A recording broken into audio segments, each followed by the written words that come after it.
Bueno, ¿qué te parece?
Oh, I see.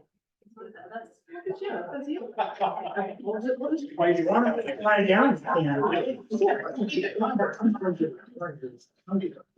Oh, no, I'm sorry. Oh, okay, thanks for letting me know.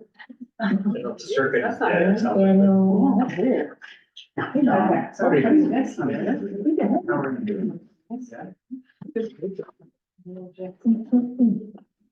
So why don't we just support? That's fine. Where are you? Yeah. Where am I these days? That's fun.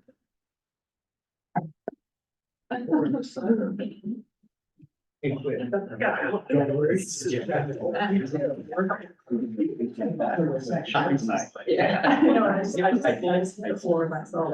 Yeah.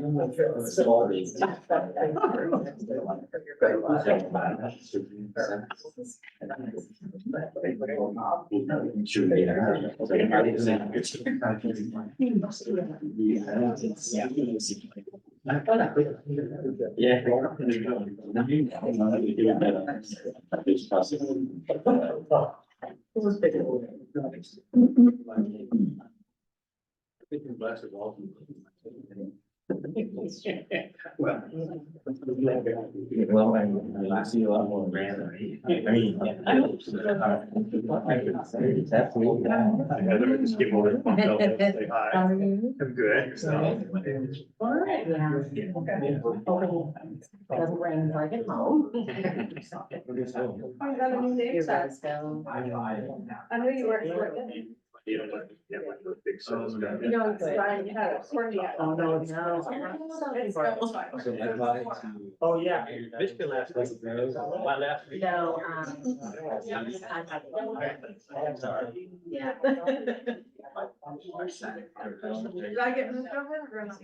No, okay. I'm on my jacket. We'll see. Yeah. I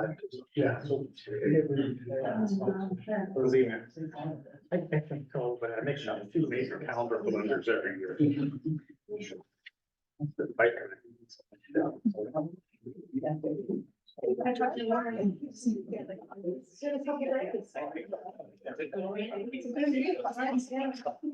a good week. Yeah. I could, yeah, I'll forget my stuff, but my keys there.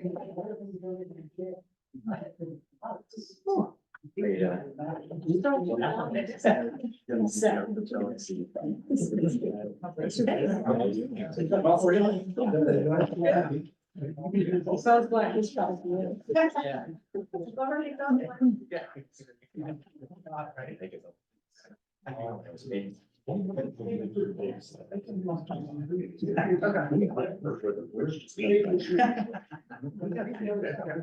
Yeah, exactly. Smart.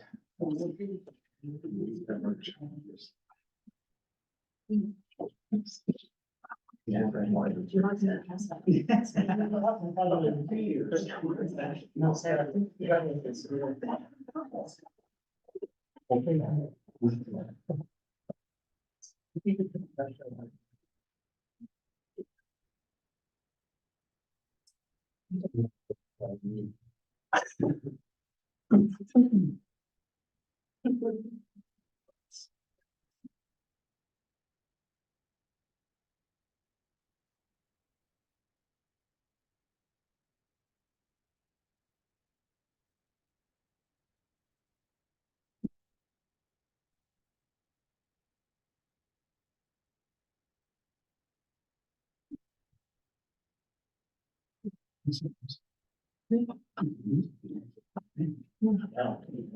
We need some elevator music. Set the mood. If only we do something at a music shop. How would you choose? Awesome. Some REM would be the perfect time today. Yeah. No, no. We'll leave the disc jockey to the record. Background. I would agree. I'm into classic jazz. That's good. We're gonna be managed less and more. Friday night.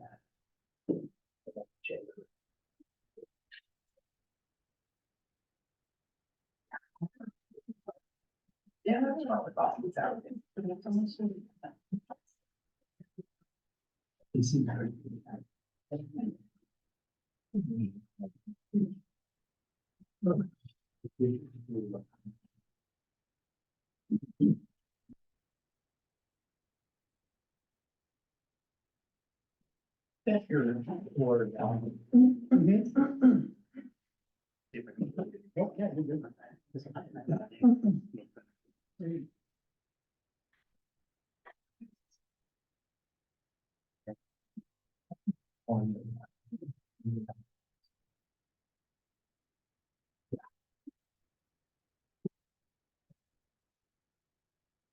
Let's start 6. Yeah.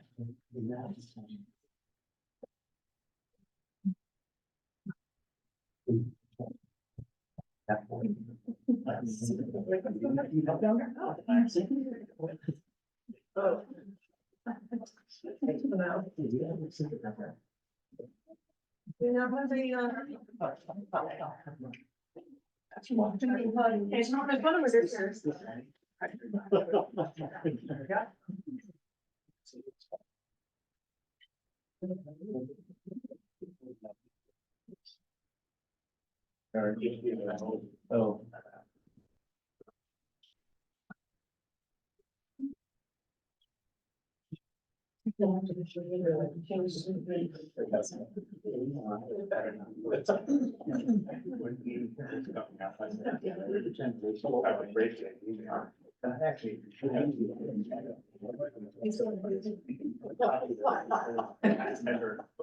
You don't really want to do that. No.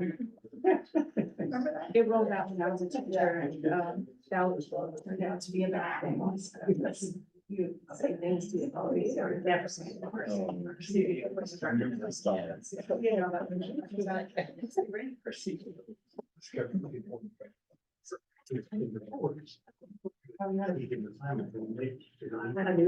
You've been moved. Yeah. It's not after playing. Yeah. Hello, Dante. He's right. It just felt your business card. Did you? That I was in the front with yellow shoes. Look for the shoes. Just went to my city box and sat there. Got the good footwear section tonight. Yeah. Mine are just all birds, you know, they're not that fancy. All right, good evening, everyone. Welcome to the January 22nd Yolo Transportation District Board of Directors meeting. We'll call the meeting to order. I'll note that it is 6:01 and all of my colleagues are here. We have a forum. So with that, I will move to agenda item number 2, which is general public comment. General public comment is reserved for comments not on the agenda, on the consent calendar, or if you can't stay and make it for an agenda item that's later in the evening, please feel free to make general public comment now. And with that, we will open up general public comment.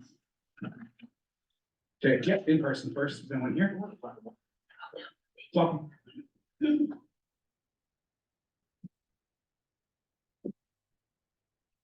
Alan Hirsch. I've attended these meetings for probably 5 years. I've probably attended more of these meetings than anyone in this room, other than Lucas, who's been a long time in this account. And thinking Martin Luther King's Day, you are my beloved community. I want to be appreciated here. I want my contributions to be positive and things.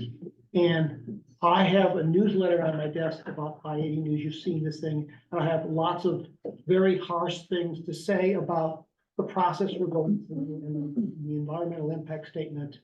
And things like, everyone says I won't defend Caltrans, but you do all the time. Lucas, Josh said that, Autumn has said, I won't defend Caltrans, but you hired a lawyer to do that. So I'm put in this very difficult situation. I feel really bad. I really don't want to be appreciated by you people, by your electeds. And I know you guys spent hundreds of hours with community service. It was really important to you. So I was reading about Martin Luther King and how he dealt with conflict and structural change in the South. And he was dealing with the structure, just like we're dealing with the structural change here, because we're dependent on fossil fuels. And King was dealing with an environment where the top-down policies from the Supreme Court were all about ending segregation and integration. And people in the South realized this, the town leaders, the good people in the South, but they weren't moving. They didn't believe it could happen yet. Because some people didn't want it to happen. His letter from a Birmingham jail was to 8 religious leaders, including, what picked me to the story was a liberal rabbi. They didn't want to change because they weren't ready yet. Didn't make the structural change. So the problem with the South was not the top-down policies, but the local leaders, the local citizens were afraid of changing. We're afraid of making the structural change they knew had to happen, but just not yet. In the state of California, we have really good policies in the CAFD program about not building freeways, about addressing climate change. We all know this. Will Arnold said this. We know this. Freeway widenings doesn't work. On the back of this flyer, I have his quote.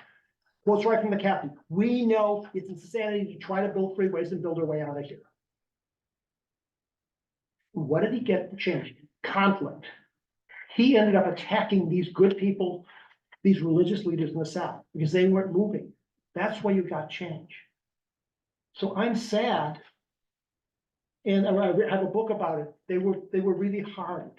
They were good people and they were harmed because they were caught up in things. But this is the way things have to happen. I thought to look up. You are conservatives. You don't want to change. You want to protect your communities. You want to do things the traditional way with freeway wide. And we know it won't work.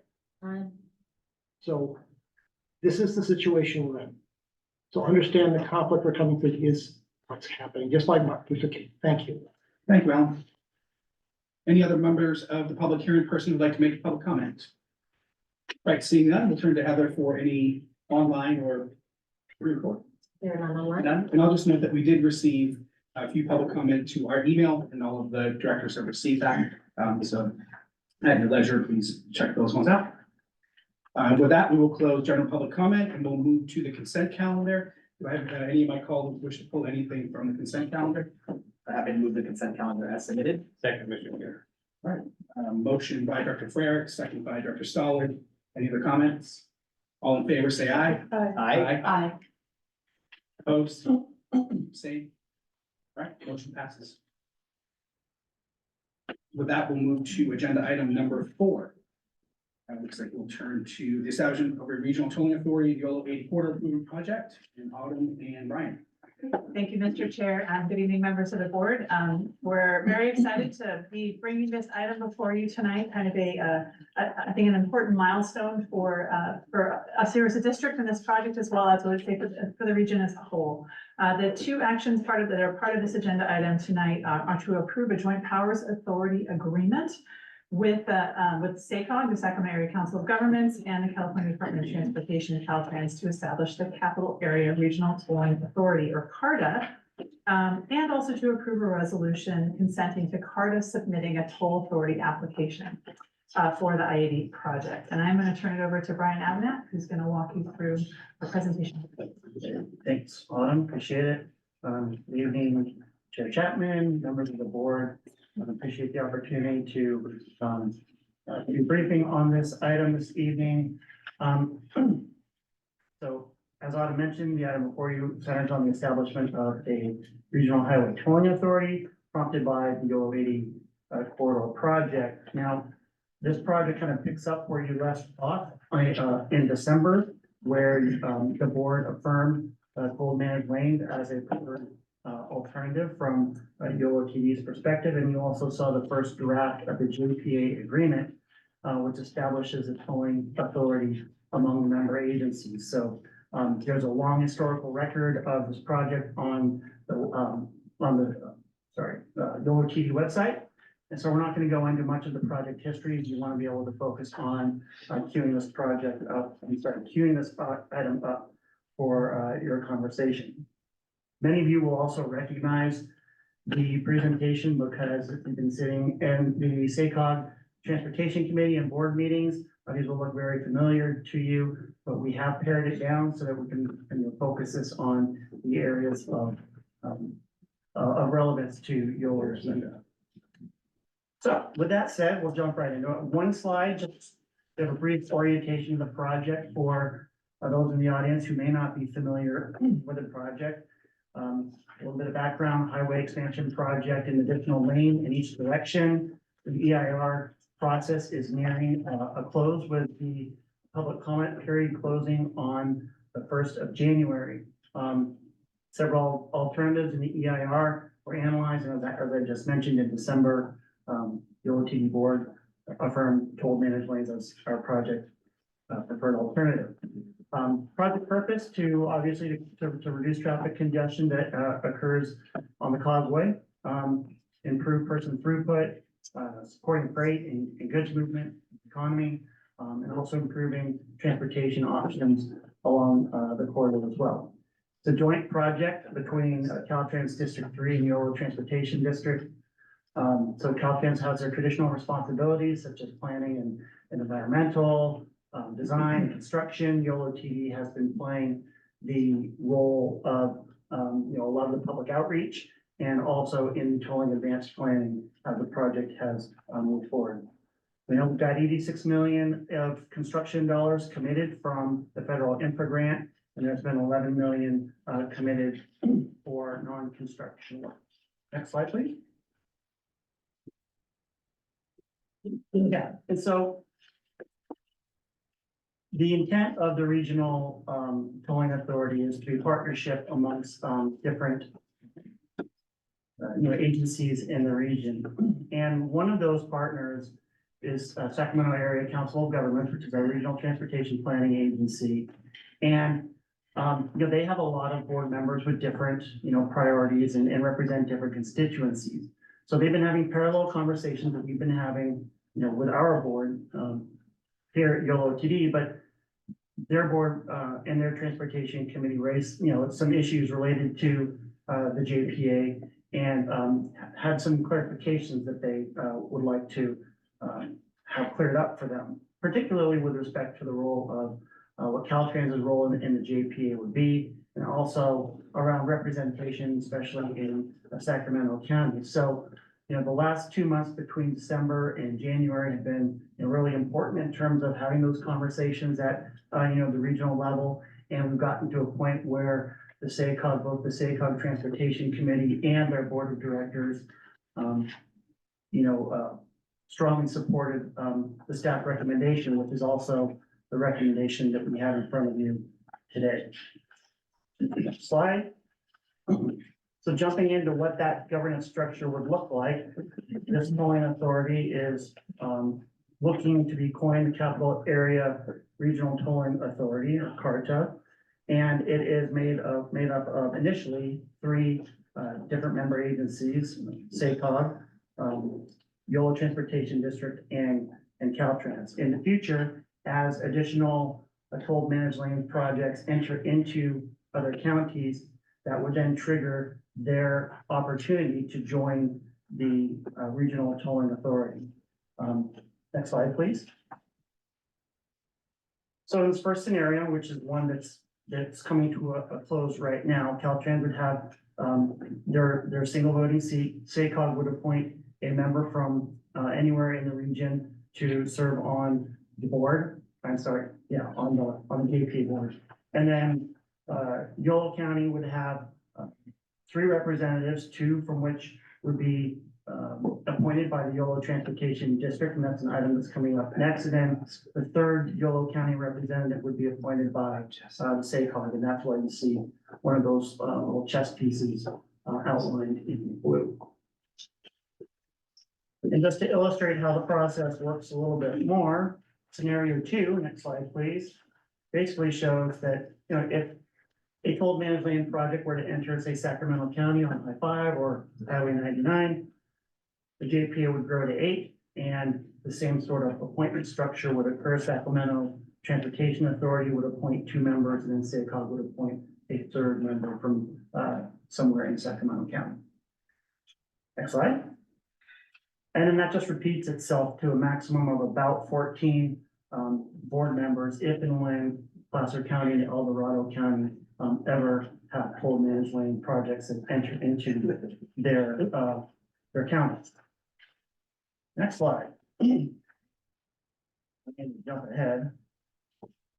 So SACOG staff has did an analysis of several different options, and Kathleen Hanley is here to speak to this in more detail if you're interested, but she did a very good job of looking at all of the different governance options that were raised in the SACOG venue, and looked real closely at what the advantages and disadvantages were, primarily surrounding, risk to the project.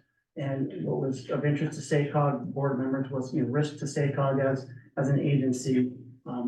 Two other criteria included, regionalism and how much the option reflected, regional partnerships.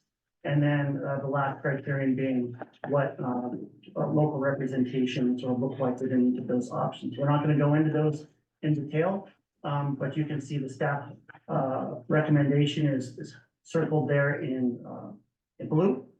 And that was the one that you see before you this evening. So felt like that had the best combination of representation and reducing risk, especially with the federal funding that we have within this tight timeline that we're working with. Okay, next slide, please.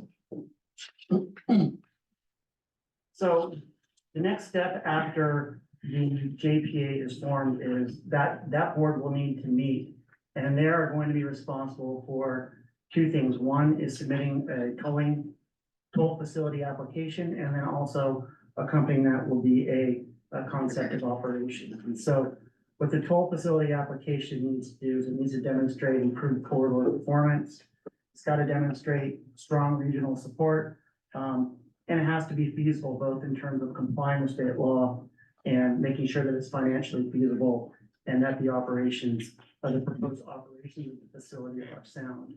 And so we feel like over the past, 7 to 8 months, we've been developing this project and developing tolling in a way that we feel like, achieved all of those, requirements in the toll facility application, which our consultants WSP are working on as we speak.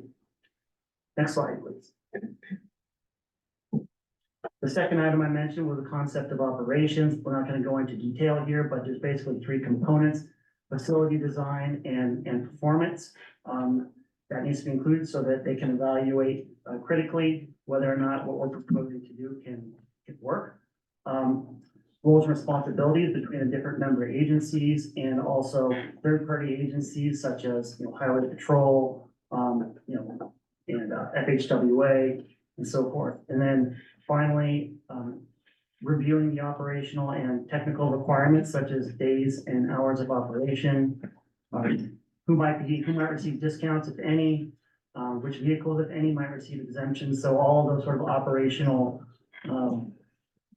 policies need to be included in the concept of operations. Again, that's another document that's being produced by our consultants, WSP, and that will accompany the tolling application.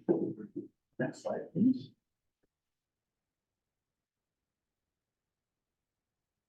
One of the main issues, both at the Sacramento, at the SACOG regional level, and also to maybe to a lesser extent here with our board, was what happens with the funding that is generated by the tolling lanes. And what this slide shows you is sort of a waterfall of you have all this funding comes in, and then you have obligations that you have to meet for paying your expenses, and then after that you can look to spend your funding on other discretionary purposes. And that's really speaks to the heart of what an expenditure plan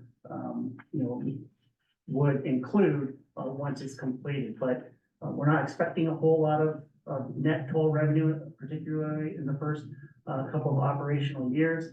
But there's a process, and there are policies and guardrails in place within the JPA agreement that make sure that everybody's interests are protected and represented in the formation of the JPA. Next slide. So, that concludes the formal slideshow. Again, we wanted to cue this up for conversation. Autumn had also mentioned the action that we're requesting from the board this evening. That's to approve the JPA agreement that you have in front of you, and then also approve the resolution consenting to the new JPA submission of the full facility application to the California Transportation Commission. Happy to answer any questions. Thank you, Brian. I'll turn it back to my colleagues for any clarifying questions before we go to public comment. All right. Seeing none, we will open up public comment. Oh, sorry, I didn't see you down there. Sorry. Jumped in late. This is a little bit in the weeds, but I'll ask it. If there was a future regional transit consolidation and YoloTD sort of got subsumed, would the voting seats still remain YOLO seats in this? Is the question. Much turn to my lawyer friend on my right. So any future consolidation would have to deal with the successor agency that takes over responsibility. And I would assume that that successor agency agreement would have to reflect where the responsibilities would lie for any future agency. Mhm. And would that need to go back to the state for revision to the JPA, or could it be pre-addressed and not, and skip a future step if you go back? Yeah. My view is that that would neither have to go back to the state nor SACOG nor any of the other entities. It would simply be dealt with through the successor agency agreement between YoloTD and whatever agency takes over its responsibilities. And there's no provision in the agreement for that to happen, to go back to the other parties. Thank you. Thank you. Any other questions? All right, with that, we'll open up public comment. We'll turn to in-person public comment first. Welcome.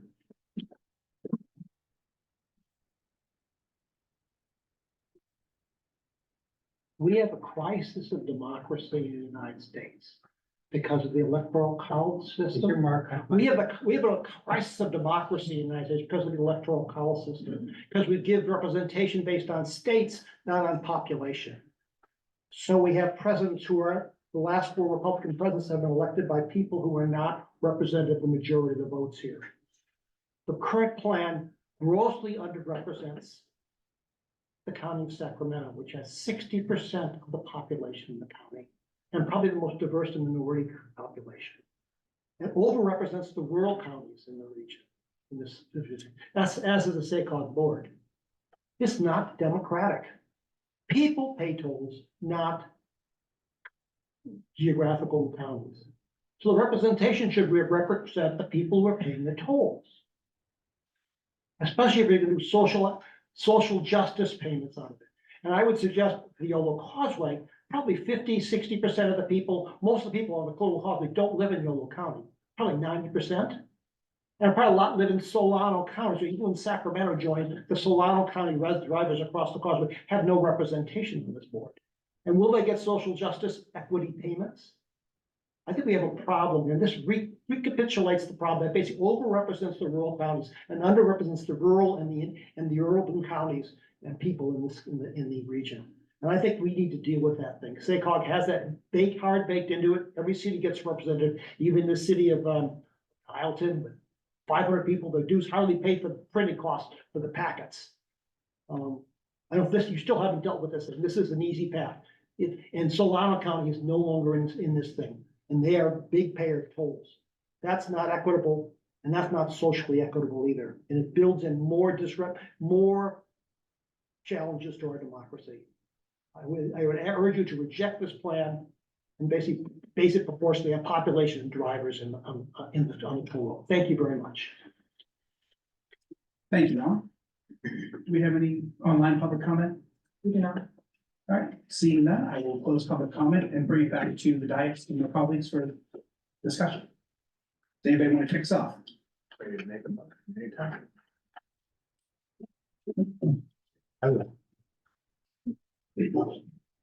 Director Sullivan.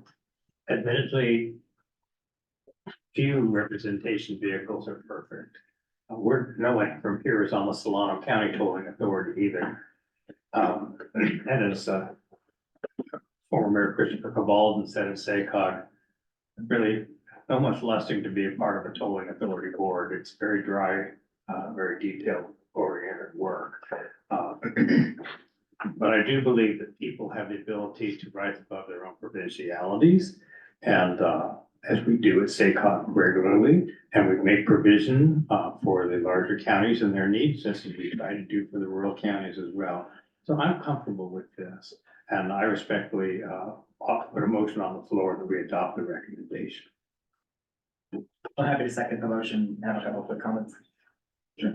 Yeah, appreciate the Director Stallard's comments as well. I mean, I think that the example you gave around sort of, we'll say, MTC, the tolling authority in the Bay Area, I mean, I myself personally, or many others, I think from this region, go to the Bay Area and occasionally pay tolls, and yet we don't have any representation from our rural county or our suburban county on those boards. So, I mean, I think that, and the same is also true for the Capital Corridor Joint Powers Authority, which is a transit board, right? It's representatives on that board serve from each of the counties that the Capital Corridor, the line goes through. But many people ride the Capital Corridor that don't necessarily live in those counties.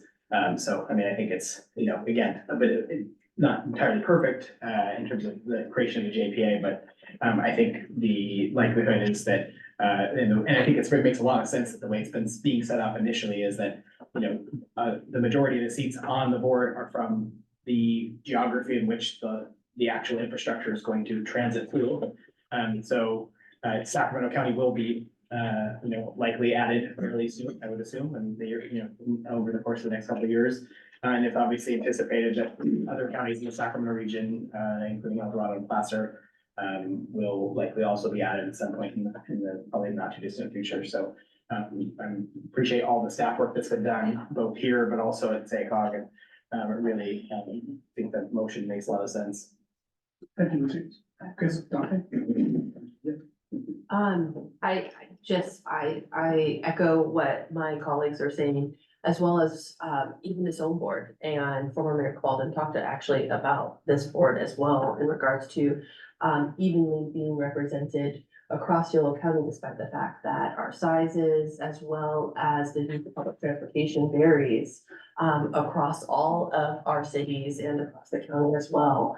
And so I think it is important. I am new to this board, but I have felt that we've all done a great job of trying to be respectful as well as deferential to each other in regards to our varying cities and the varying needs of our areas, despite the fact that it's not necessarily our cities in and of themselves that we are coming from. And looking at that as well and making sure that we are evenly distributed, and also the needs of our county are well represented. I know myself, I've advocated for winters, even though, again, I'm from West Sacramento. And so I'm very hopeful that we see the same. I also think that we had a very good discussion both in December as well as this past month at SACOG in and of itself, regarding the seats, the representation of Sacramento. And I think one of the things that you see on here is not only that you have this even representation as counties come on, they get seats, but we also have the supermajority vote in regards to excess tolling revenue to ensure that those counties that potentially would be impacted more, that their vote would hold a greater weight where they are most impacted. So I think with all of that, I too will be voting to move this forward as well. Thank you, Dante. Yeah, and I think there's, regarding that representation that we're talking about, we use two different pieces, right? When you look at the SACOG board, it passed 28-1. And the only dissenting vote was a director out of Yuba City. So even all the folks who are in Sacramento County, either Sacramento County supervisors or Sac City council members, all voted in favor of what is here before us this evening. So I think that carries a lot of weight. And then just briefly, can you just touch on the work that had been done prior to the recommendation of SACOG board meeting with Sac County, just to kind of get to this point, just of how that played out. Just one quick clarification, Mr. Chair. I think it was Marysville. Marysville, sorry. Good distinction there, so, yeah. Yeah. She doesn't want to take credit. Marysville. Thank you for the question regarding the work with Sacramento and Transportation Authority. And I will note, and I meant to introduce you at the beginning, but Kathleen Hanley is here from SACOG, and she's really done an amazing amount of work on this as well. So I would invite her to give some comments. But what I would say is, starting in May of 2023, YoloTD, after receiving a grant from SACOG, a $2 million planning grant to do this tolling advanced planning work, we immediately reached out and established a working group that included SACOG, Caltrans, Glasser, El Dorado, and Sacramento Transportation Authorities with the goal, and we met monthly with the goal of talking about, hey, we're going to establish a new tolling authority. We recognize as the first ones in the region that we can't just go this alone, and we want to be inclusive. And so, so that group has been meeting, like I said, met monthly from about May until I'd say November, to kind of gather input and have conversations about the tolling authority. But then I think then that effort really intensified in November and December, and maybe Kathleen can speak to that. Sure, happy to, and thank you all for having me here this evening. So I think the directors that sit on the Sacramento Transportation Authority Board, which is the local transportation sales tax entity for Sacramento County and sort of the best transportation special district equivalent for Sacramento County, that they have concerns that aren't dissimilar to you all. We want to do this better than the Bay Area and Southern California does it, and we want to successfully deliver these $86 million. So they came to the table with the right intentions, but with really wanting to be sure that because they weren't initial voting members of this JPA, that there were some protections in place to ensure that when their facilities came online, that they'd have the appropriate amount of discretion over uses of excess toll revenue within their county. So SACOG staff and STA staff had lots of back and forth through December and January on possible recommendations to kind of balance, as your staff, Brian, indicated, that need for regionalism, but also that local representation piece. And then I presented at the Sacramento Transportation Authority Board in January, received direction directly from all the representatives from every city and all the supervisors within Sacramento County on this, and all of them provided direction to their staff to support the staff recommendation you see before you and the one that went to the state board. So we're confident that this compromise is successful for Sacramento County. Thank you. Yeah, thank you, Kathleen. I think, part of it is at the forefront, since my short time on this board, I've just spent 1 year, this has been a huge topic and policy issue been waiting. I think what is before us here is just this focus on a holistic regional approach to what we're doing, right? There are different options that were out there that could have been put in place. And I think that this is one that we were able to negotiate out and get to a point where all the current players and people that will be joining are happy with this proposal. And I think, thank Kathleen and her team and our team and all the regional folks who sat around for the past 8 months to get to what we have here before us this evening. So thank you. Anyone else? Dr. Lauren? I would just say that I agree with something Tom said at SACOG, that the comments should be additive, and I think they've all been said. So, no, I do not. All right, so thank you. So I have a motion on the floor for staff recommendations 1 and 2 from Director Stollard, a second from Director Frericks. Do we have any other questions, comments, concerns for staff? All right, seeing none, all in favor, please say aye.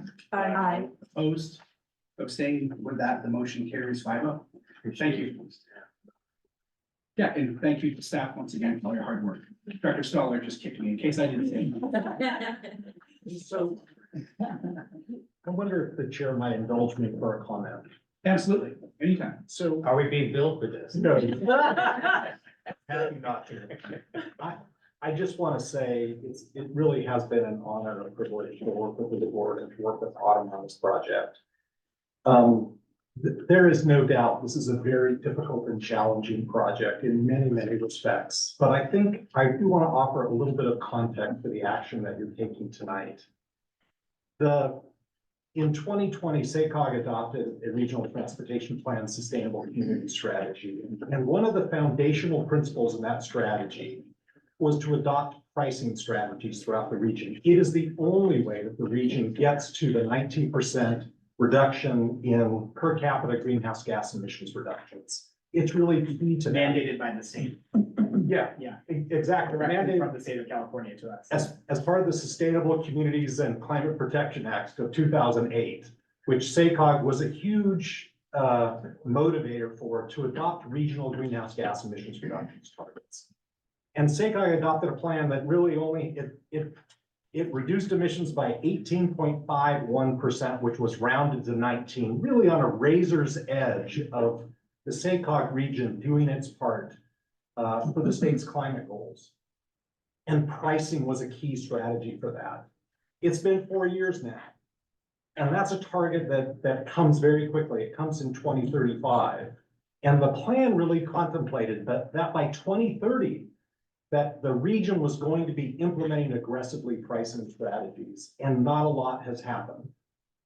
And it's really through the leadership of this board and your executive director that has really moved the region forward on pricing. The development of this joint powers authority to start implementing tolling facilities in this region, even though some may view this project as imperfect, is a huge accomplishment. And it could only happen, in my view, as a proud Yolo resident, it could only happen here. And your leadership, it has been remarkably important for that.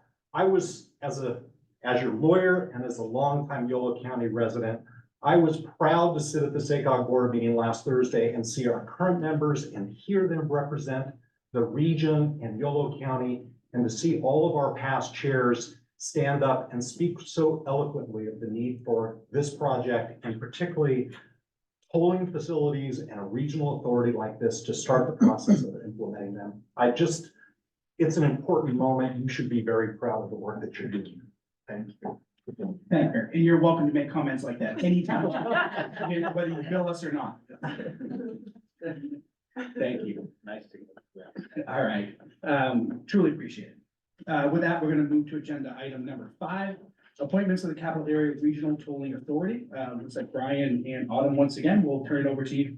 Great, and thank you, Mr. Chair, and I just want to appreciate Kirk for all of his help. We also would not be here without Kirk Trost, ladies and gentlemen. And yes, we are paying him for his time tonight, so he's not actually. You gotta be careful with those lawyers, what they're saying. I often say I do it for free. Anyway, so our next agenda item is related to the last one, and that is around appointments to the new Capital Area Regional Tolling Authority. And for context here, because of the aggressive timeline that has been given to us by the feds to obligate our funds, this new agency, this new JPA needs to meet in February, actually, to keep this project moving. And so at the SACOG board meeting last week, where they approved the JPA, they also made their 2 appointments to the CARTA board. They appointed Supervisor Oscar Villegas from Yolo County as their Yolo County representative, and Supervisor Patrick Kennedy from Sacramento County as their at-large representative. So following on the heels of that, we've also brought you a recommendation tonight that is based on the premise that for the last 2.5 years that we've been working on this, we've had multiple iterations of ad hoc committees focused on this project. And the board consideration in establishing those ad hoc committees was to have the 3 most impacted jurisdictions as much as possible represent YoloTD, that being Davis, West Sacramento, and Yolo County, the 3 agencies, the 3 jurisdictions that the freeway actually passes through.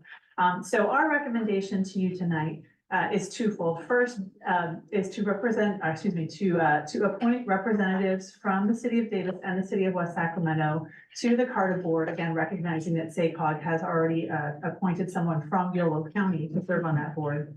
And then second, and I know Heather's as excited about this as I am, is to let SACOG staff be the administrators of the new Joint Powers Authority, so that they will be the ones carrying forward, setting up those board meetings, publishing agendas, creating staff reports, etc., on an interim basis until the JPA itself makes decisions regarding its own staffing and capacity.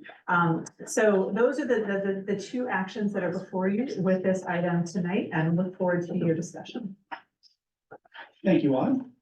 I will turn to my colleagues for any questions for staff before we move to public comment. Dr. Sullivan? There's not specific recommendations at this point. The recommendations were to representatives from the city of Davis and the city of West Sacramento. In view of the fact that we have a supervisor appointed by SACOG from West Sacramento, I feel that's one person from West Sacramento. I would not necessarily exclude other jurisdictions for the same reasons were said earlier. If you want to do it, I certainly would be happy to have you do it. I wanna do it, sir. All right. I will say no more tonight, but I do not think we should be limiting ourselves to jurisdictions strictly on the corridor. I mean, I think that's very provincial.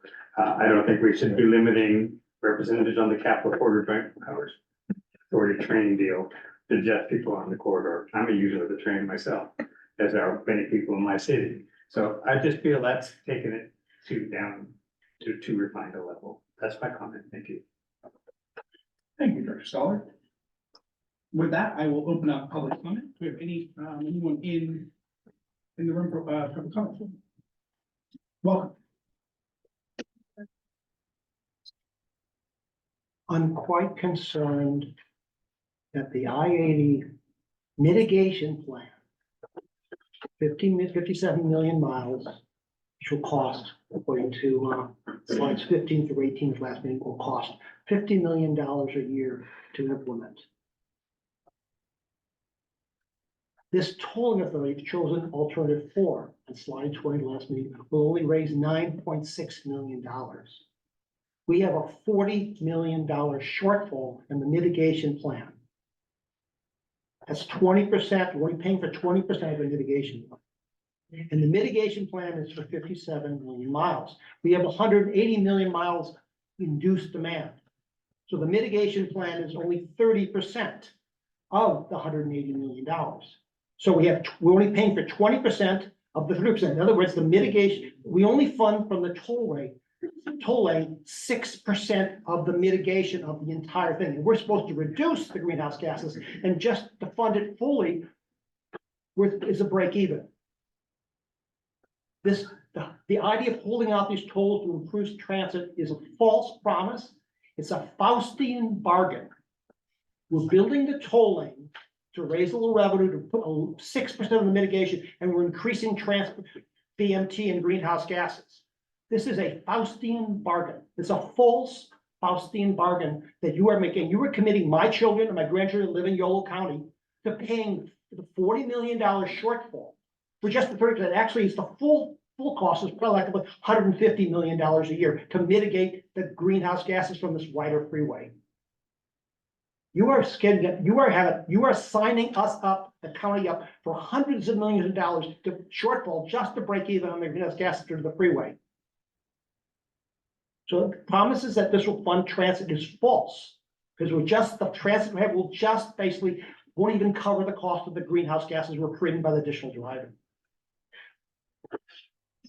This is the truth. I'm sorry. You can't build a wider freeway. This is a wrong thing to do. And the toll authority is greenwashing a bad project. The toll lane will only pay 6% of the cost of the mitigation of this wider lane. Thank you. Thank you, Al. Any other members of the public like to provide public comment? Seeing none, do we have any online public comment? We do not. Do not, perfect, thank you. I'll make a motion. Oh, yeah. Yeah. Go ahead, Jesse, go ahead, do it. All right, I'm ready to move item 5, that we appoint 2 YoloTD board members to serve the Capital Area Region Tolling Authority Joint Powers Agency, and they be from Davis and Wassac. Second. Thanks, we have a motion on the floor in a second. I'm just gonna, can you please take a moment, or you or Brian, to address some of the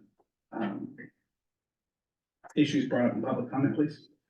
Sure, I don't want to get too much No, into just- the math yeah. weeds, but what I will say is the mitigation plan for this project, it's important to recognize that there's, what we are moving forward with right now is the first phase of this project, whereas the EIR is a much larger project.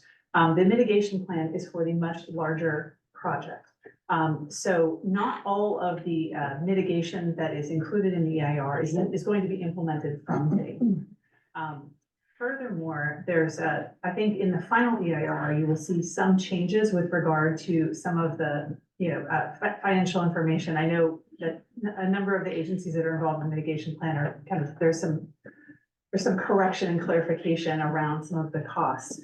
What I will say, and is that the JPA agreement itself, as well as state law under AB 194, requires that toll authority revenues be used first and foremost for things like mitigation requirements. So the mitigation requirements that we have here in terms of increased transit service and transportation demand management strategies, those would be a first priority for toll revenue.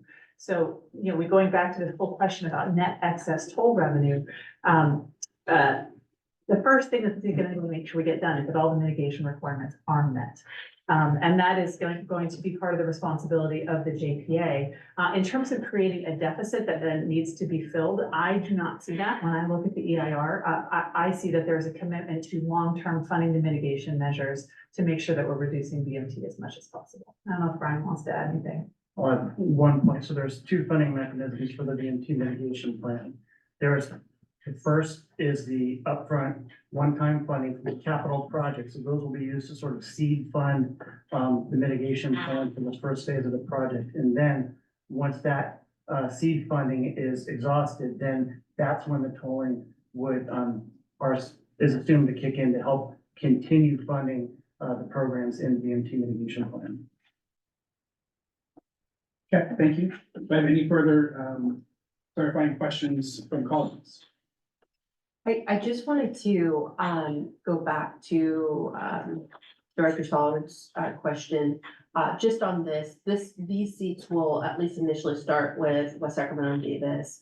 But by doing this vote, this is not sort of a guarantee that moving forward, they will have to come from these cities. I just want to clarify that. And the JPA agreement is silent with regard to how the board would appoint seats and how often they would appoint those seats. Perfect. So it is completely up to this board to make any decisions you want regarding appointments. And that, I just want to make sure. and that would come into play, let's say if there was a supervisor not appointed from West Sacramento, right? Like if Lucas was on SACOG board and was appointed to represent the city of Davis, then maybe that seat would transition to somebody who's not from the city of Davis. Yeah, I It just think, happens to be that right now it's a Yolo County. Yeah, just listen. I'd just like to suggest that instead of saying the seat is going to be filled by someone from Davis and some from West Side, we say we nominate Dr. Hurley and Director Chapman to be the initial appointees from this board. Sure. I agree. Is that okay? That's fine. Yeah, that's great. I would amend. Damn, we're good. Look at that. Getting along, making things happen. just a clarifying question on that. I'm sure we can amend the motion. Would you be looking for a kind of a period of time for that employment? I think. No, I yeah. think, well, I think we're gonna be, I don't know, I mean, the other jurisdictions haven't, there's been no discussion. Why don't you let the board of the JPA decide? I mean, have a discussion about that and sort of part of the governance function.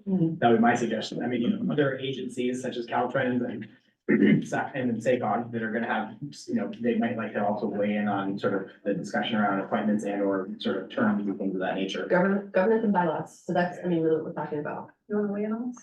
Yeah, I will say that there was an original proposal in the JPA agreement that had 2-year terms for the board, and I actually persuaded the other parties to remove that provision because of 2 things. I think you're exactly right, Director Burrish. You want to provide the board with the opportunity to make its own set of bylaws and operating procedures for the authority, but I also did not want to disempower this board to do whatever you want to do at whatever point in time you do want to do it.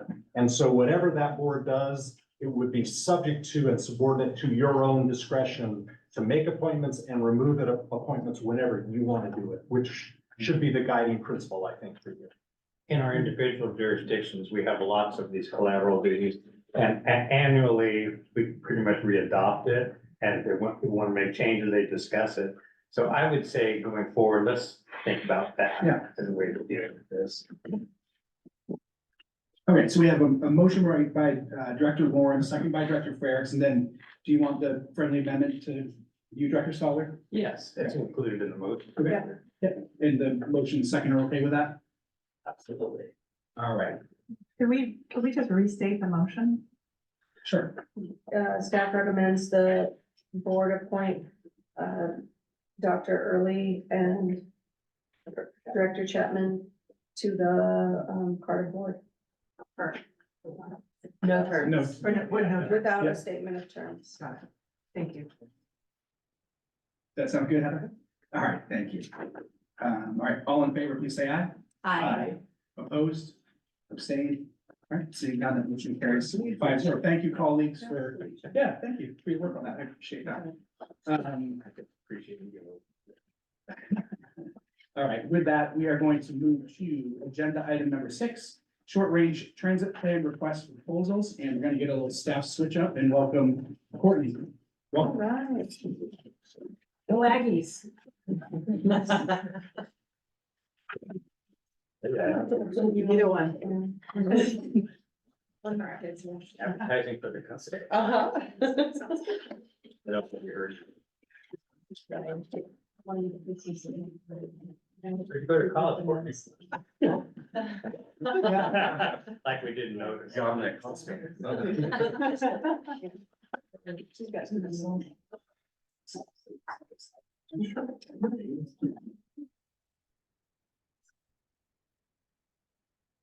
Good evening, Mr. Chair and members of the board. It's been a while, so good to see you guys. Here today to discuss, our staff recommendation to approve a request for proposal for our short-range transit plan. So with this presentation, I'll get into a discussion of the overview of what is a short-range transit plan at a high level, purpose and intent, YoloTD's need to move forward with this recommendation through an RFP, and then our time. So I can go over this. So, sorry for the font size, but yeah, kind of covered the table of contents. We'll move forward to the next slide. So this is just an image of our last short-range transit plan that was approved. The time frame that went from was 2014 to 2021. And to kind of set the stage, the short-range transit plan really is the strategic framework that we use here at YoloTD. Is what guides our planning, kind of operations, our service implementation, plans for capital improvements, rolling stock, and gives us really the time frame to forecast what are the current, I would say, trends or things going on within the county. And then with those trends, use that within our short range plan to kind of identify what are our goals and objectives that we're trying to achieve. And so we'll go to the next slide. So at a level, so what is the plan? Why is it important? Why is it required? So for starters, it's a federal requirement. All transit agencies are required to have an updated short-range transit plan. The contents inside it really provide, kind of like I said, operational optimization. So taking a look at our existing service, ridership, on-offs, heat maps of where passengers are using our service the most, what routes should we potentially augment, and using that information to kind of guide us for the next 5 to 7 years. So within that, I've already covered the statutory requirement, but also this is not necessarily a fixed document. It's supposed to be updated regularly. That means that as things happen, that it shouldn't necessarily be the same projects that we've had prior short-range transit plan on the preceding short-range transit plan. So something to keep in mind that as we're working through this and we're doing the outreach necessary in the planning, that once this is completed, it is still kind of a living document that could be susceptible to change, depending on, for example, changes in work from home for state workers, which could affect the travel on most of our major highways. So there's also a community engagement requirement. We do want to make a note that within the scope of our RFP, that the city of Davis is also going out for their short-range transit plan as well. So we've been in communication with them since December of last year, just to make sure that we're both in alignment with what is the scopes for each of our short-range transit plans, and also conducting outreach at the same time. So we don't have to necessarily have one event that they're hosting and then we come behind. We knock it out in the beginning. Everyone's happy because they're not having to meet more than once, kind of go over the same subject. And then within that, also a roadmap for funding. So given some trends with kind of transit and funding that is available, we all want to include in this short-range transit plan 3 fiscal alternatives that we'll have the contractor look at, just in a case of if there is a shortfall, if there's funding that is kind of maintained the kind of status, and then if through additional grant funding that we apply for and are successful, if we have a surplus to expand service and provide more kind of operational benefits for the region. And so, go to the next slide. And so purpose and need here specifically for YoloTD. So we've, right now our short-range transit plan is a little bit out of date, but it's still within the planned timeline that we had to go through an RFP process. So just based on staff capacity with the other assignments that we're working on, it's really important that we push this RFP forward now. just to make sure that we're not losing any time, and also so that way we can use this document to support us when we go out for grant funding. This also makes sure that if we go out for federal funds in the future, that we are in compliance and that they don't use this as a way to potentially not allow us to deem our application eligible. So this just ensures that we are in alignment and eligible and that we can maximize our grant funding opportunity while also being aware of just kind of current staff capacity limits. And then also just kind of recapping what I said earlier, the strategic vision. So I think that's important when we kind of think about what is the direction that YoloTD is going operationally with transit, especially now that we have the Yolo80 project that we're working with right now. So this is really important in a way of kind of getting a lot of communal input post-COVID and then looking at our current status of our transit system and then kind of asking those questions, where do we want to go? How are we going to get there? And then making sure that the community has some buy-in on that direction. And so timing now works really well at the beginning of the year to get going. And we already have coordination with the city of Davis, but we plan to do outreach across all of our service areas. So it's just the timing of their RFP with ours works. And then also from an expertise standpoint. So we're looking at capturing a lot of data from the highways, considering a large amount of the work from home changes that have impacted, our 42 service primarily, but also some responses that we've received when we did the surveying for the Woodland Transit Center, and a lot of people asking for some type of BRT service from Woodland to Davis directly, just because there are a lot of grad students and students pushed out of Woodland that really just need that single 2-stop trip to get them to school. And so with that in mind, we're also adding elements to incorporate from the mitigation projects for YoloTD within our scope of work, and doing a higher level analysis using cell phone data across 113, I-80 east and westbound, I-5, and I-80 going all the way to Solano County. So that way we can really capture a large amount of data so we can begin to kind of think regionally from a service level of for future planning projects, having good data to build on that. And so we'll go on to the next slide. And so, I think I covered this with what I just said, so we can go, that was the scope of work. And so now for the schedule. So pending board and chair's approval of our request to go out for proposal, we would submit our RFP tomorrow. We have a pre-proposal meeting scheduled for February with the deadline for questions on February 12th. The big point is March 1st being the due date for our submittals. We do kind of want a tight timeline, so we have enough time to review and hopefully get this contract awarded pending board approval at our April board executive board meeting. And so from there, given the kind of current need, we're looking to actually have this done within 8 months. And so during our kind of future conversations and depending on the contracts that we receive, that will be kind of a point of emphasis that we're looking for, is to have a tighter turnaround, where usually this document can take anywhere from kind of 12 to 14 months to complete. So that, I believe that is it for my presentation. If you guys have questions. Oh, sorry. And yeah, no, that was it. Director Warren. Yeah, I have a couple questions. One of them is, the ADA, ridership is based on the fixed route compliance, and areas like Winters no longer have fixed route.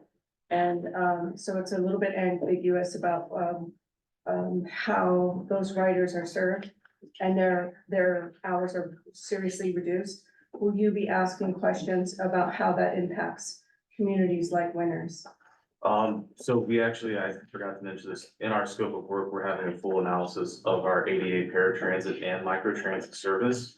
So they will take into consideration current hours based on our fixed route service, as well as ways where we could optimize or change our current service. So it doesn't necessarily have to be fixed to just saying, can we not cut service or what is most cost effective, but look at the data that they collect holistically and then really think strategically about how can we maximize the service.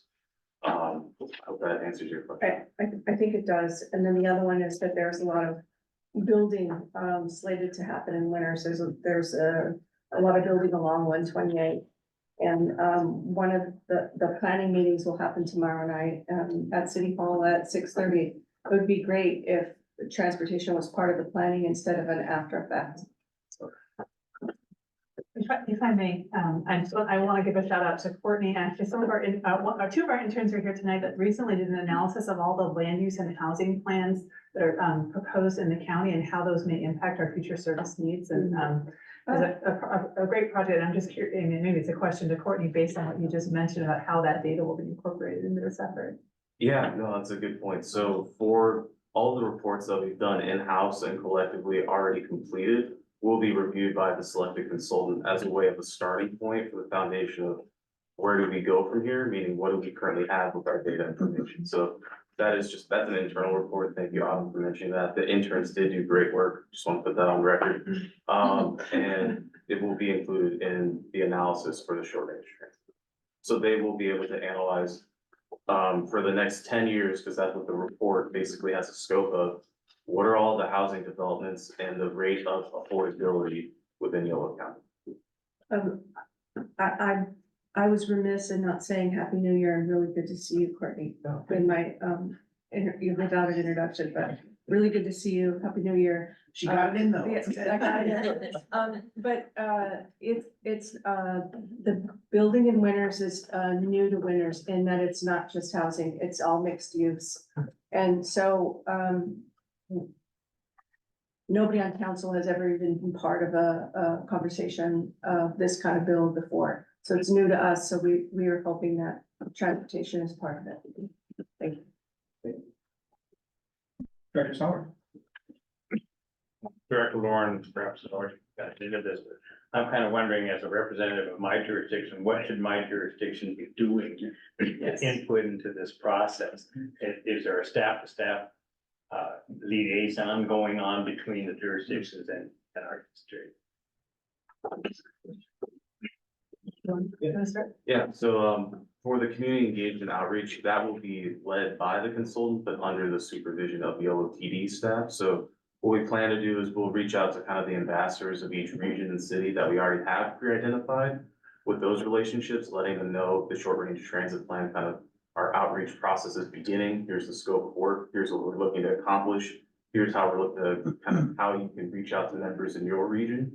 But that plan has not yet been finalized, I would say, because we still need to go through the review process depending on the things that we proceed. So I can say that they will be actively involved. And there's probably something we can do in the meantime before our contracts are out, just to let the people we have built relationships with in the past know what is coming. That's great. I just think there has to be some staff-to-staff talking.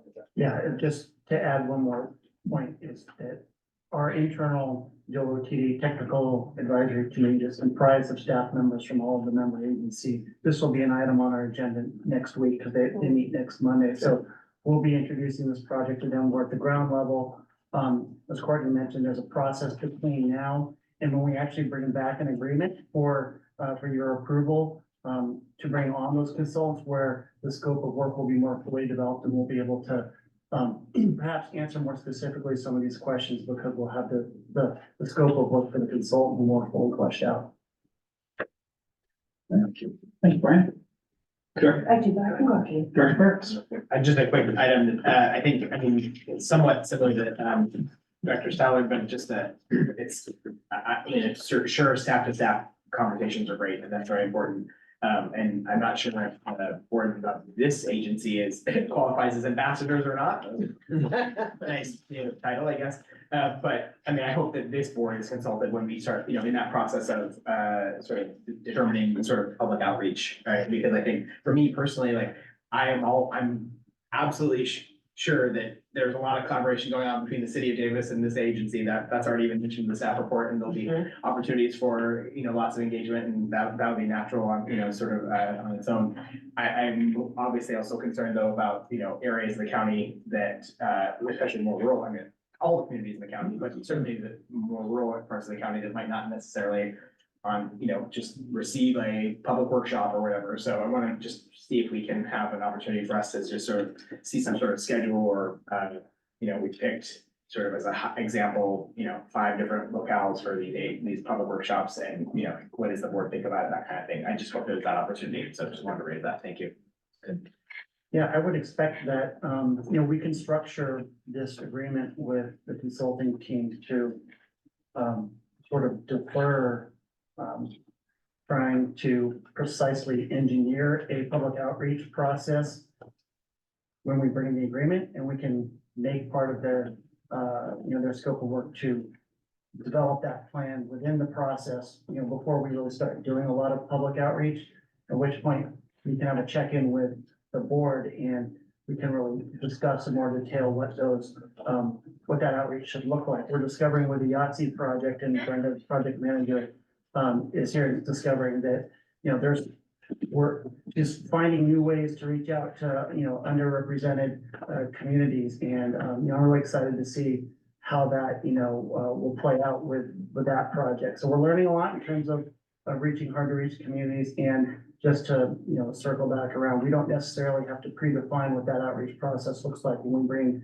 the agreement to you, we can develop that and have a placeholder, cost, budget for that item, and then we can develop it, after that. Thank you, Brad. Yeah. Sure. Director West.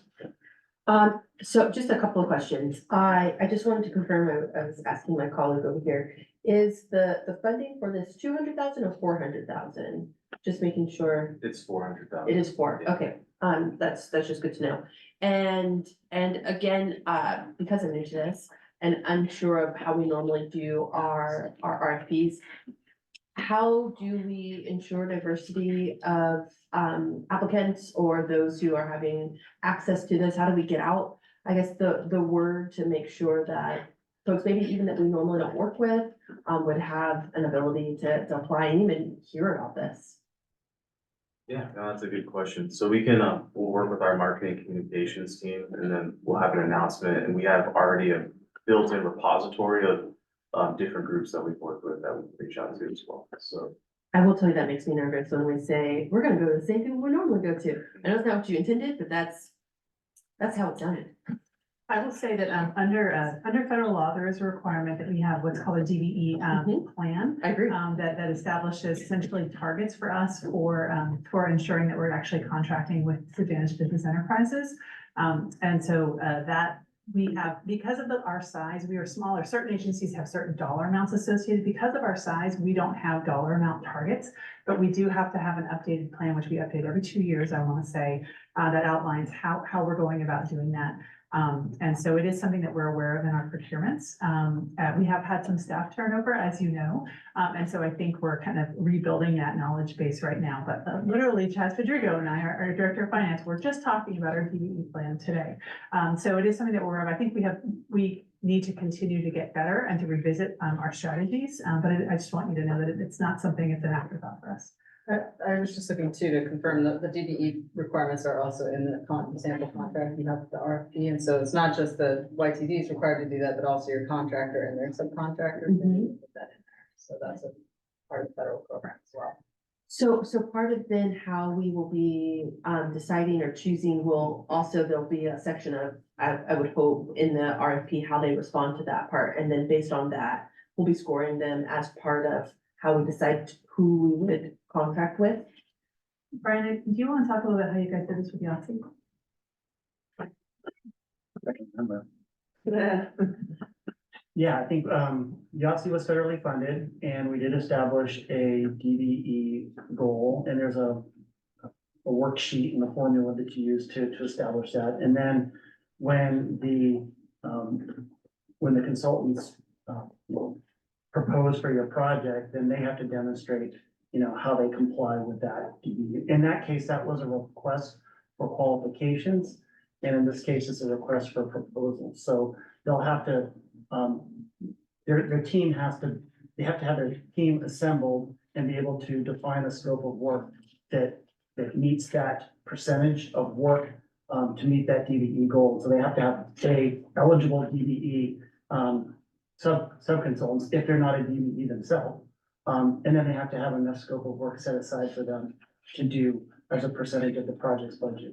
Does that make sense? It does. And just for the audience and those listening, I just want to make sure when we're saying, I think it's DBI, but the diversity, belonging and inclusion, or no? No, this is a disadvantaged business enterprise. Perfect. Yeah, Okay. which is defined as, there's a couple of different categories, but it's businesses that are owned by people of color and it's businesses that are owned by women. Great. Thank you guys so much. Director Mills?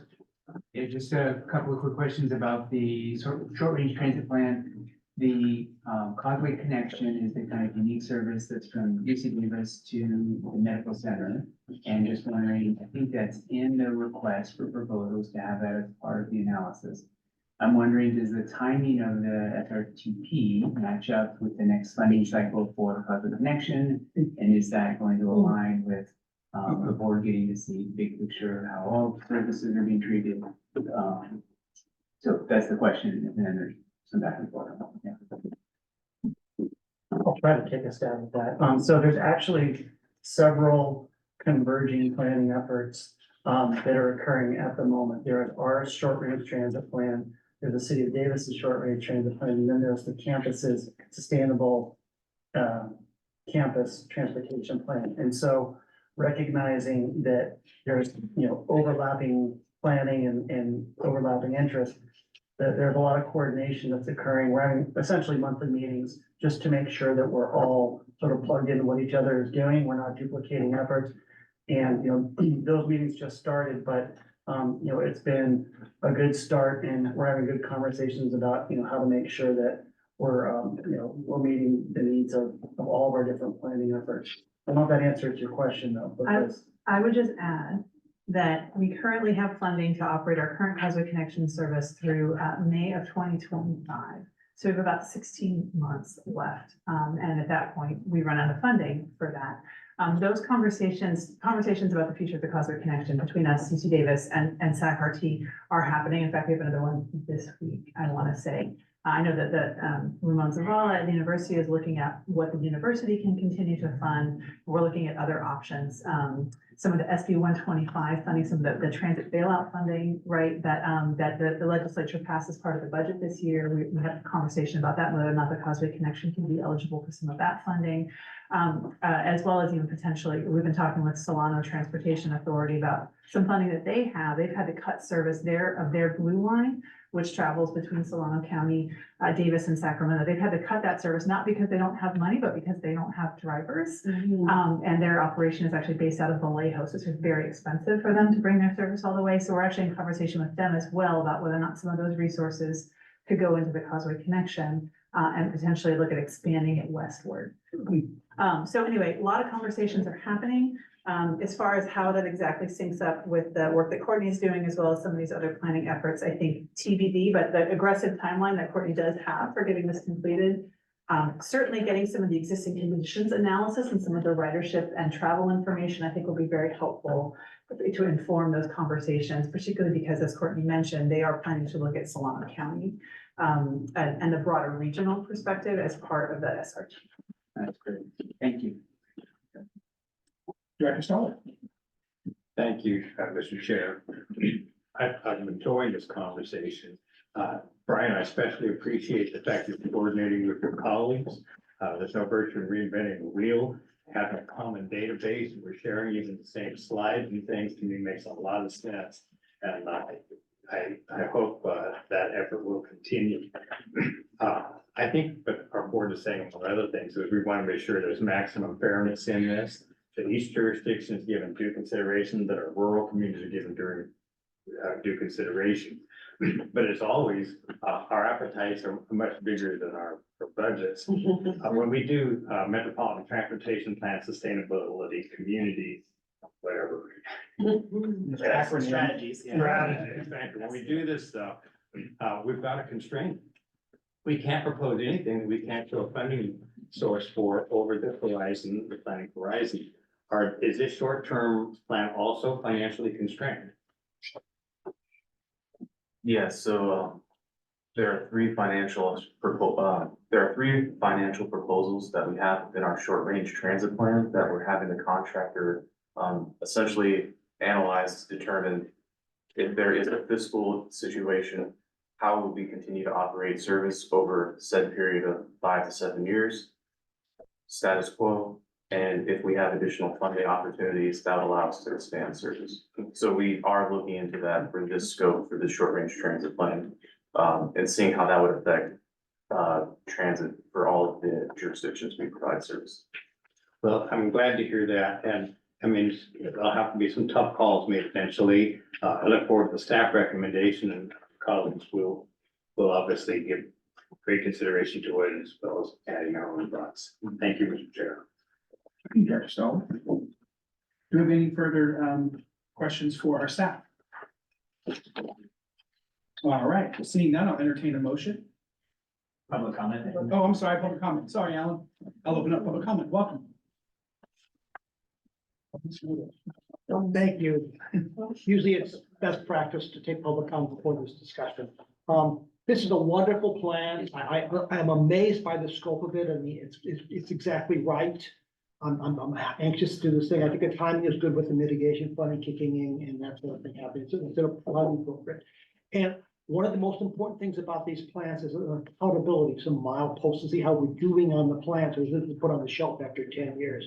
And Autumn has set a very high bar for that, for other annual reports. I've been very impressed by that. There's all the other trends that you've seen in my experience. So I think Autumn's tools can be rolled into this plan and be systematized and made part of the DNA of the organization. I think it's appropriate, better bus reporting, better efficiency, cost effectiveness sort of things. I think that should be part of the output of the plan, not just the plan, but also the tools. So there's accountability going through. I'm very impressed by the land use, incorporating that into the plan. I think it's highly appropriate. There's been a disconnect between city's land use planning and transit. With the DIS project, it was amazing to me that basically the developer had never talked to the Yolo bus, and I pressured Terry to basically have meetings, and finally had some meetings that rethought things a bit about it. So that's very appropriate. But then I'm also disturbed, and that's I also pushed in the Village Farms development at Covell and Pole, and they also met with Yolo Transportation and Brian. That was very, very positive. We need to do more of that. But I'm disturbed, for example, we saw the Gateway shopping mall where the bus things are put as far away from the buildings as possible, because obviously there was no coordination with Yolo Bus. And the new Woodland Enterprise development, which is very on 27 and 113, very impressive, but they put in the transit center. So I talked to the developer at the meeting when we approved it. He had never met with anyone at Yolo Bus. So we dedicated acres of land in this development, and it wasn't clear what you guys wanted. Transit centers that take BB buses off the route usually are not a good thing. And we talked, and so there's a disconnect here. That should be part of the DNA of your city. A plan cannot go forward to council unless Yolo Bus has had an input in the design, so it's really transit-oriented, not just what the developer thinks. It's really important, so I'm really enthusiastic that that's gonna be part of this plan. And I also think the county should be met, because there's been talk about the county doing development outside city limits. That should be talked to too. There was a discussion about that at the county long-range planning workshop about 9 months ago. 31 years ago, I was intimately involved with the short-range transit plan for the Peninsula Corridor Rail System. In the 1981 short-range transit plan, which justified buying the line and bringing it into the local counties. And that short-range transit plan has never been implemented, because there's no milestones, no accountability. So that's really important, that basically when promises are made, we really track what's going on, and the board sees it and the public sees it too, so we can see what's going on. So this is a wonderful project. Thank you for doing this, and thank you for finding all the resources to do it right. Thank you, Alan. I'll bring it back to our board. Director Stoller. One final thought. I was wondering, Brian, if we should be considering a single plan with 3 partners and then assign responsibilities in the plan. I'm just throwing that out there. You don't have to respond tonight. Just something to think about. Do we need to take action on this? It doesn't look like an action. We do? It's on the Into agenda. the RFP, yeah. Yeah, we can still. Okay, move we adopt the action item. All right, I have a motion by Director Stoller, second by Director Ferricks. Any further comments? Great, and I'll just point out that in our first round, we were asking questions, which we did, open up public comment, and now we're back for discussion. So we have a motion on the floor by Director Stoller, a second by Director Ferricks. There's no further comments. All in favor, please say aye. Aye. Opposed? Abstained? Motion carries 5-0. Thank you. With that, we move to agenda item number 7, administrative reports. And do any of my colleagues have any verbal reports? Yes. Yeah, absolutely. Thank you. I didn't want to follow Kirk, so I waited till that.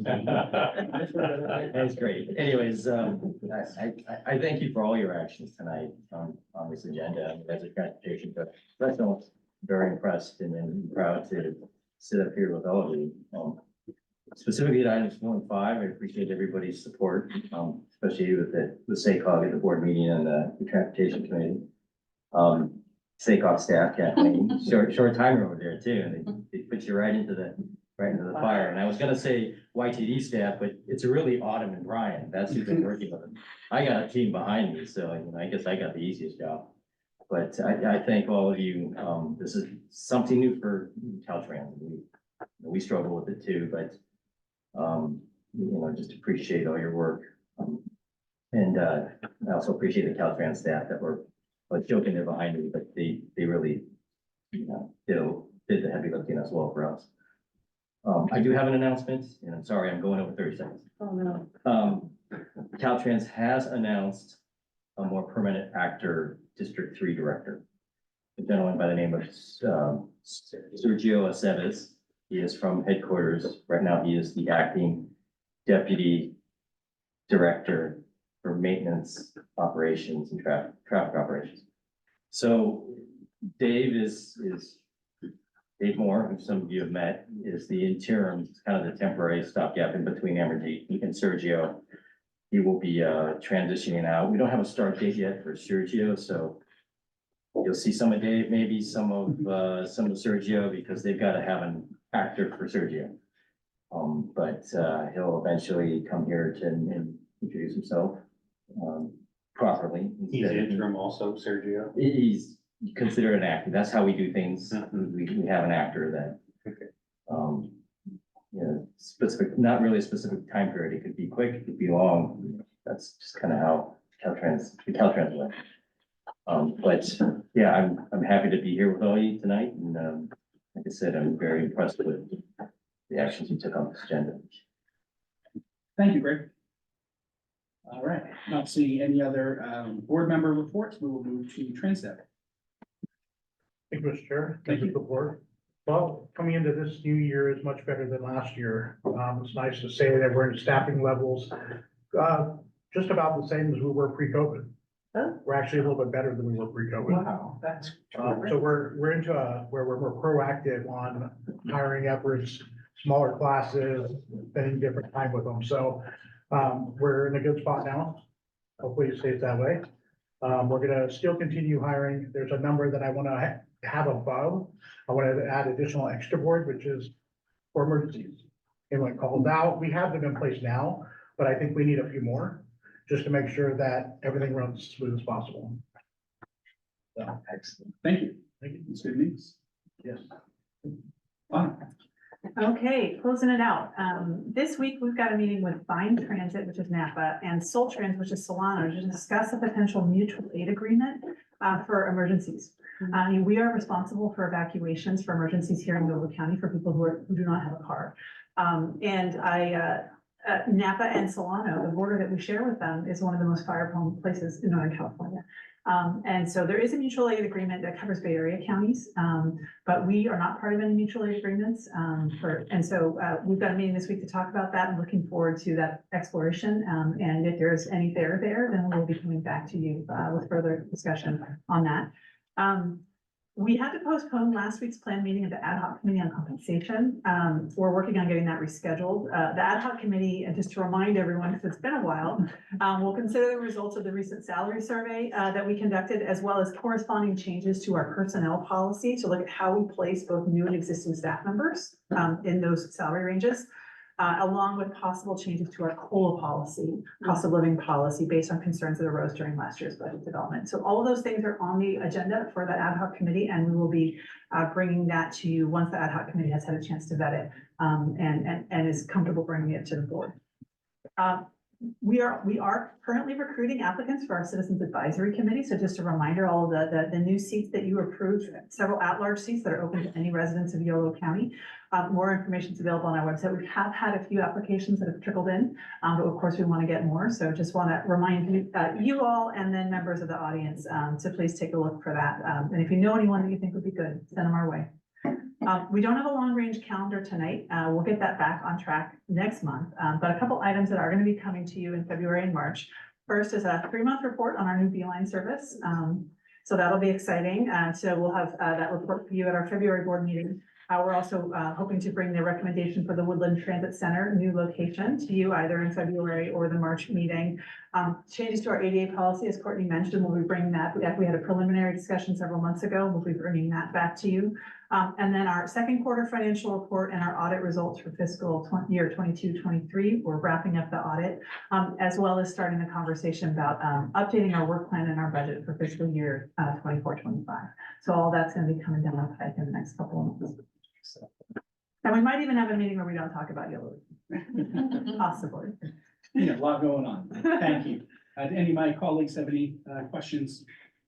Just a quick, yeah, thanks so much. 2 things. Thanks so much for that report or update on regarding long range calendar. And I specifically had written down Beeline update question mark. I was curious about that. I think in just a general update, of course, is going to be great, but also there is definitely still interest in the top potential of service for the town of Yolo. And so just wanting to sort of keep that out there as something that hopefully we can have. It's not a part of this item in terms of an update, just would still want to figure out how that can get scheduled at some point or agendize that discussion.